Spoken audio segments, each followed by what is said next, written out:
Hi guys, welcome to Rohini Karthik talks YouTube channel. ఇక్కడ నేను 1 kg butter scotch cake చేస్తున్నానండి. దానికి డ్రై ఇంగ్రీడియంట్స్ వచ్చేసి 1 cup maida, 1 teaspoon baking powder, half teaspoon baking soda. So ఇక్కడ మంచిగా చన్నీ వేసేసుకొని పక్కన పెట్టుకోవాలి ఉండలు కట్టకుండా. సో ఇంకొక బౌల్ తీసుకొని 4 eggs తీసుకుంటున్నానండి. 1 kg కేక్కి 4 eggs పడతాయి. 4 eggs ఇలా తీసేసుకొని నేను ఇందులో ఫ్లేవర్ కోసం 1 teaspoon butterscotch essence వేస్తున్నా. బటర్ స్కాచ్ కేక్ కాబట్టి ఇది మంచిగా ఎలక్ట్రిక్ బీటర్ తోటి బాగా బీట్ చేసుకోవాలండి. ఎల్లోది లైట్ ఎల్లోయిష్ కలర్ వచ్చేదాకా మంచిగా బీట్ చేయాలి. ఎందుకంటే ఎగ్ స్మెల్ వస్తుంది. ఇట్లా ఎక్కువసేపు బీట్ చేస్తేనే ఎగ్ స్మెల్ రాదు. సో నేను దీంట్లో 1 కప్ మైదాకి 1 కప్ షుగర్ పౌడర్ తీసుకుంటున్నా. కొంచెం కొంచెం వేసుకుంటూ లమ్స్ ఫామ్ అవ్వకుండా మంచిగా బీట్ చేసుకోవాలి.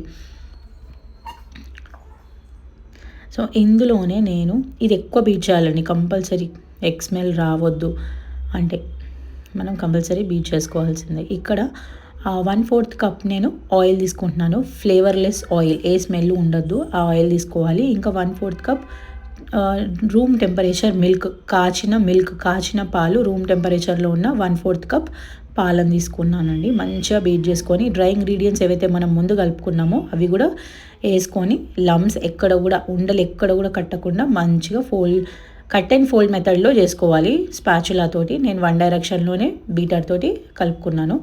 ఇక్కడ 1 kg కేక్కి నేను 8 inch టిన్ తీసుకున్నానండి. అండ్ బటర్ పేపర్ రౌండ్గా కట్ చేసేసుకొని స్ప్రెడ్ చేసుకొని ఆయిల్తో మొత్తం స్ప్రెడ్ చేస్తున్నాను. ఎందుకంటే మనం బ్యాటర్ పోసినప్పుడు అది కేక్ కుక్ అయినప్పుడు ఎక్కడ కూడా అంటకుండా విరిగిపోకుండా మంచిగా స్పాంజ్ అన్నది కరెక్ట్గా వస్తుందండి. మనం ఇక్కడ ఆయిల్ కాకుండా మైదా ఫ్లోర్ కూడా చల్లుకోవచ్చు. సో ఇక్కడ పోసి ఇట్లా 2 సార్లు ట్యాప్ చేయండి. ఎక్కడ గ్యాప్స్, ఎక్కడైనా ఎయిర్ గ్యాప్స్ ఉన్నా కానీ వెళ్ళిపోతాయి. దీనికంటే ముందు 10 minutes ముందు ఒక బగోనా తీసుకొని స్టాండ్ వేసుకొని 10 minutes సిమ్లో పెట్టుకొని మూత పెట్టుకొని ప్రీహీట్ చేసుకోవాలి. ఆఫ్టర్ 10 minutes మనం ఏదైతే కలుపుకొని పెట్టుకున్నామో కేక్ టిన్లో అది దాంట్లో పెట్టేయాలండి. 30 to 35 minutes అవుతుంది. లోనే పెట్టుకోవాలి, మాడిపోతుంది, లేకుంటే కుక్ అవ్వదు, మాడిపోతుంది. సో నేను ఇక్కడ విప్పింగ్ క్రీమ్ తీసుకున్నానండి. లిక్విడ్ 1 కప్ సరిపోతుంది. నేను 1 కప్ మీద కొంచెం ఎక్కువ తీసుకున్నాను. సో నేను ఇక్కడ విప్పింగ్ క్రీమ్ వచ్చేసి మేవీస్ తీసుకుంటున్నాను.